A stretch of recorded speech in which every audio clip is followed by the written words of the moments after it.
Страх — это неотъемлемая часть человеческого опыта. И у каждого из нас есть свое личное отношение к нему. Но покажите мне хотя бы одного здравого человека, которому понравится страх. Ведь страх уничтожает все наши начинания в самом зародыше. Но я уверен, что если вы все правильно поймете и осознаете это, то именно вы станете этим человеком. И это, безусловно, и навсегда изменит вас. Да, страх оказывает серьезное негативное влияние на человека.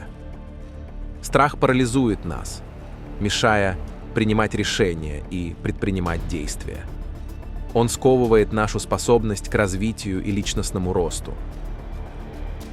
Кроме того, страх нарушает эмоциональный баланс, вызывая тревогу, стресс и беспокойство, что в долгосрочной перспективе, да и прямо сейчас, отражается на общем психическом и физическом состоянии. В итоге страх становится мощным препятствием на пути к достижению целей и самореализации. Ладно цели. Он просто может мешать нам спокойно жить. Друзья, сейчас мы препарируем все наши страхи таким образом, чтобы вы осознали, что нет никакого смысла бояться. Ведь когда мы начинаем открывать для себя природу вещей, нам становится это более понятным и знакомым. Итак, держитесь. Тем, кому не нравится музыка, тембр голоса или сама тема видео, просто оденьте наушники, сделайте громче и расслабьтесь. Сейчас мы погрузимся в тот самый ужас, чтобы выйти из него очищенным и вдохновленным. И к концу видео вы станете тем самым человеком, ведь вы ждете перемен. Так вперед! Хватит бояться.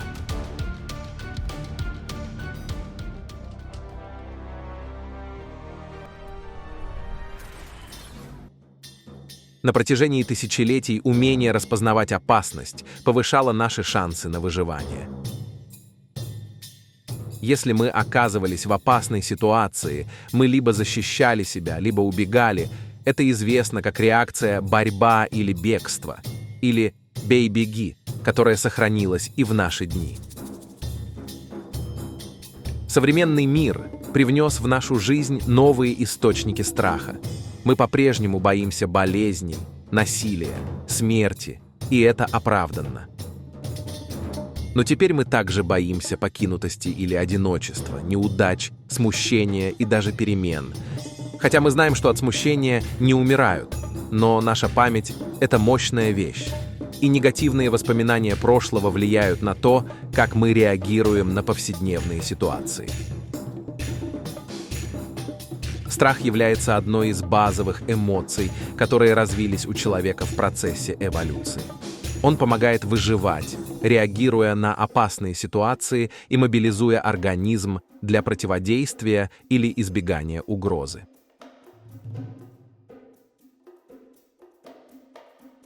Наши острые реакции на страх являются наследием эволюционного прошлого. Это программа. В ходе длительного процесса развития способность быстро распознавать и реагировать на опасности была критически важна для выживания. Страх мобилизовал организм, запуская реакцию борьбы или бегства, повышение частоты сердцебиения, артериального давления и выброс гормонов стресса. Эти адаптивные механизмы увеличивали шансы на выживание в суровых условиях, когда любая медлительность могла стоить жизни. Мы также быстро усваивали, что определенные стимулы связаны с угрозой, и впоследствии реагировали страхом даже при отсутствии непосредственной опасности, что помогало предотвращать повторение угрожающих ситуаций. Поэтому важно понимать, что страх — это естественная защитная реакция, унаследованная нами от предков. Это программа.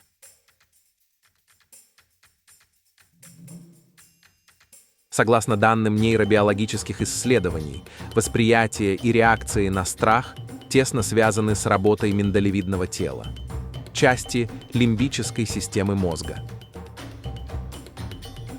Миндалевидное тело играет ключевую роль в обработке эмоциональной информации, особенно той, что связано с угрозой и опасностью.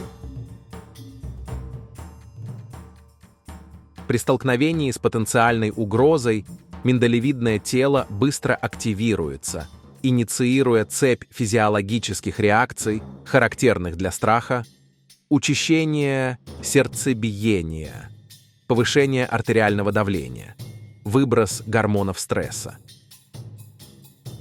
Этот автоматический механизм, сформировавшийся в ходе эволюции, позволял нашим предкам быстро реагировать на опасность и повышал их шансы на выживание.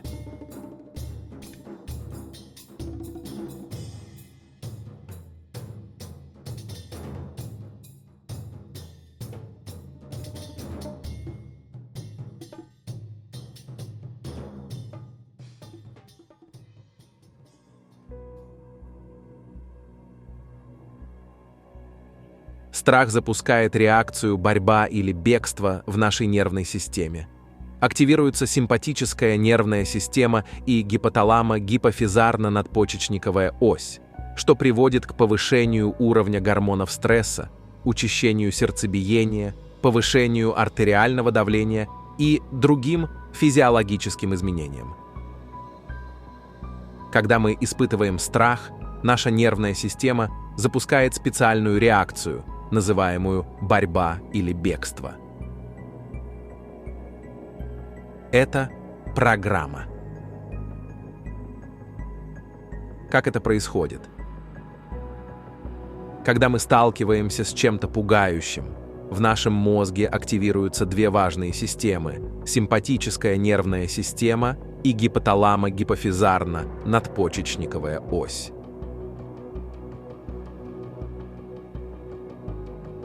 Это приводит к целому ряду изменений в организме.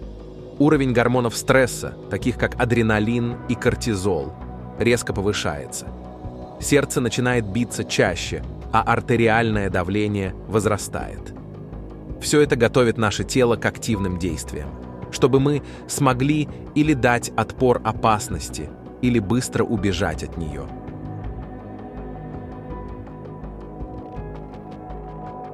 Эти реакции были очень важны для выживания на ранних этапах развития человека. Но сейчас они по большей части неуместны. Это программа. Страх имеет важный когнитивный компонент. Это значит, что мы интерпретируем ситуацию как опасную, и это порождает тревожные мысли о возможных плохих последствиях. Такие негативные мысли и преувеличение опасности только усиливают чувство страха. Чтобы работать со страхом на когнитивном уровне, нам нужно сделать пару приемов. Обратить внимание на свои мысли и проверить, насколько они соответствуют реальности. Нужно учиться переформулировать пугающие мысли в более позитивном ключе. Практиковать критическое мышление, чтобы объективно оценивать ситуацию, а не поддаваться иррациональному страху. Нам нужно изменить деструктивные модели мышления, которые усиливают страх. Нам нужно развивать гибкость ума и умение смотреть на ситуацию с разных сторон. Это поможет лучше понять природу наших страхов и найти более конструктивные способы с ними справляться. Работа с мышлением позволяет нам взять под контроль свои эмоции и реакции, что, в свою очередь, улучшает нашу способность достигать целей.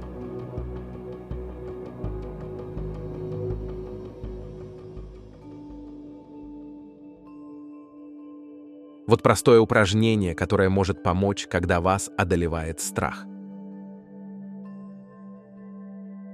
Сделайте глубокий вдох через нос и выдох через рот. Повторите это 3-4 раза, чтобы успокоиться. Сосредоточьтесь на своих ощущениях в данный момент. Отметьте, что вы чувствуете в своем теле. Напряжение, спазмы, учащенное сердцебиение, тревогу. Возможно, что одна только мысль вызывает у вас легкое чувство страха, возникновение неприятных телесных ощущений в области живота и солнечного сплетения. Это связано с иннервацией данной области и выбросом гормонов стресса. Просто наблюдайте за этим, не пытаясь изменить. Знайте, что ваш страх – это программа. Одни только беспокоящие мысли могут вызывать легкое чувство страха, сопровождающееся неприятными телесными ощущениями в области живота и солнечного сплетения, этого важного центра энергетики человека. Эти ощущения могут отличаться у мужчин и женщин, хотя это очень индивидуально. Это является естественной физиологической реакцией, унаследованной нами от предков. Тревожные мысли запускают каскад нейронных и физиологических процессов, лежащих в основе появления страха, сопровождающихся неприятными телесными ощущениями. Посмотрите вокруг себя и назовите 5 предметов, которые вы видите. Это поможет вам сфокусироваться на настоящем моменте, а не на тревожных мыслях. Мысленно повторяйте успокаивающее утверждение, например, «Я в безопасности в данный момент» или «Это просто программа, и я в безопасности». Если возможно, попробуйте сделать несколько медленных шагов или другое физическое действие, чтобы отвлечься от страха. Повторяйте это упражнение до тех пор, пока вы не почувствуете, что страх отступает. Помните, что он временный и скоро пройдет. Это программа.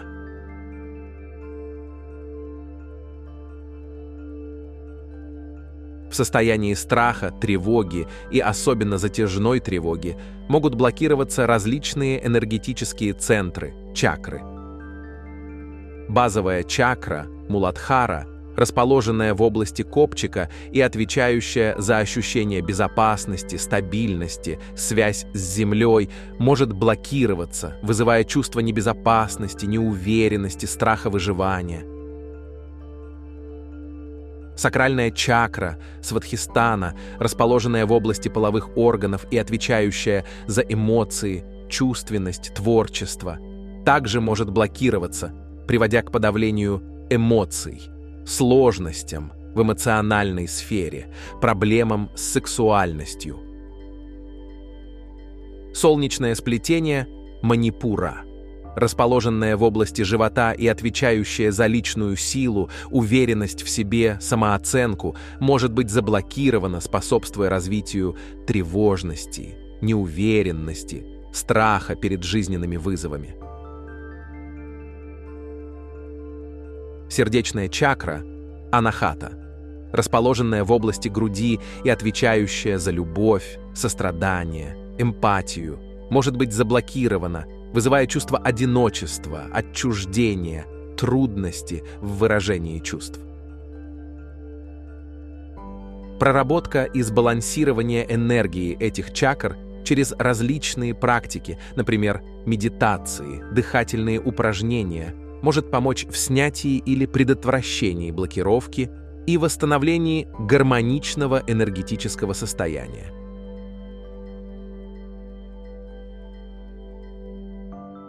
Часто страх возникает как преувеличенное проигрывание в нашем воображении худших сценариев, которые могут и не реализоваться в реальности. Это отличается от объективного, обоснованного страха перед реальными значимыми угрозами, например, потерей близких людей. История 20 и 21 веков дает множество примеров того, как вибрации страха в массовом сознании формировались под влиянием катастроф, войн, экономических кризисов и других драматических событий. Эти коллективные страхи отражались на поведении и мировоззрении людей, зачастую приводя к негативным последствиям. Однако, несмотря на обоснованность многих опасений, большинство наших самых жутких ожиданий все-таки не сбываются. Тем не менее, страх способен кардинально изменить наше мировосприятие и поведение, отбросив нас далеко назад. Важно научиться распознавать, когда наш страх преувеличен и не соответствует реальной угрозе. Осознавая это, мы можем лучше контролировать свои мысли и чувства, понимая, что любая буря пройдет. Хотя мы и не можем полностью управлять внешними обстоятельствами, мы можем развивать навыки эмоциональной саморегуляции. В конечном счете, баланс между обоснованными и необоснованными страхами, а также способность противостоять им, могут значительно улучшить качество нашей жизни в турбулентные времена. Наш ключ в осознанности, терпении и вере в наши собственные возможности.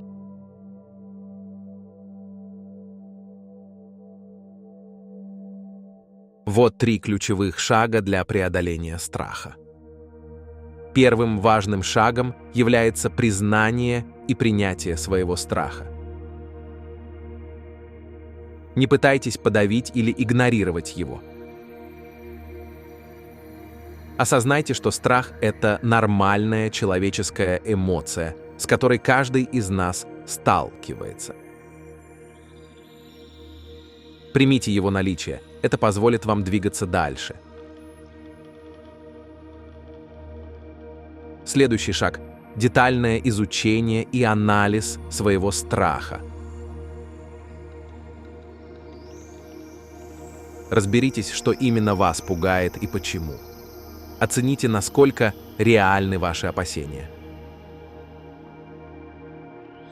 Затем попробуйте переформулировать свои страхи в более позитивном ключе. Вместо «я не справлюсь» скажите себе «я использую этот опыт, чтобы стать сильнее».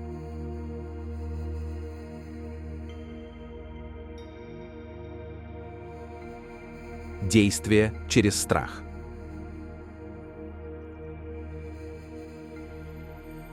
Последний, но не менее важный шаг – это действие. Вместо избегания намеренно совершайте небольшие шаги, чтобы противостоять своим страхам.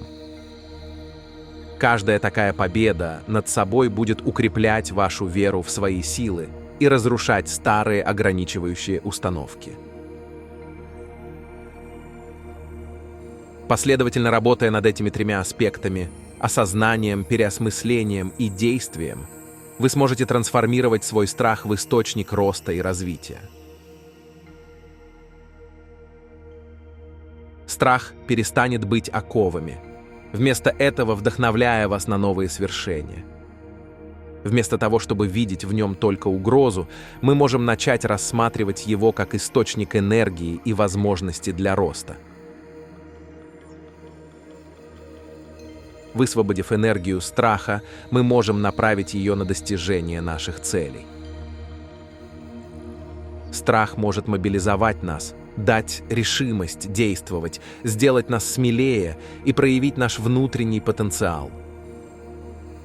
Работая так со своими страхами, мы укрепляем самоконтроль, самодисциплину и уверенность в себе.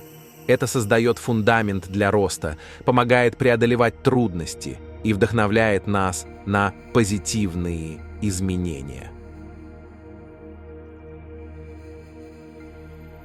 Преодолевая наши личные страхи, мы можем направить высвободившуюся энергию на помощь другим людям и улучшение мира вокруг нас. Это придает нашей жизни глубокий смысл. Трансформация страха в любовь – это глубокий и важный процесс личностного роста. Преобразуя страх в любовь, Мы высвобождаем внутренние ресурсы, приводящие к расширению сознания, проявлению сострадания и раскрытию нашего подлинного бесконечного потенциала.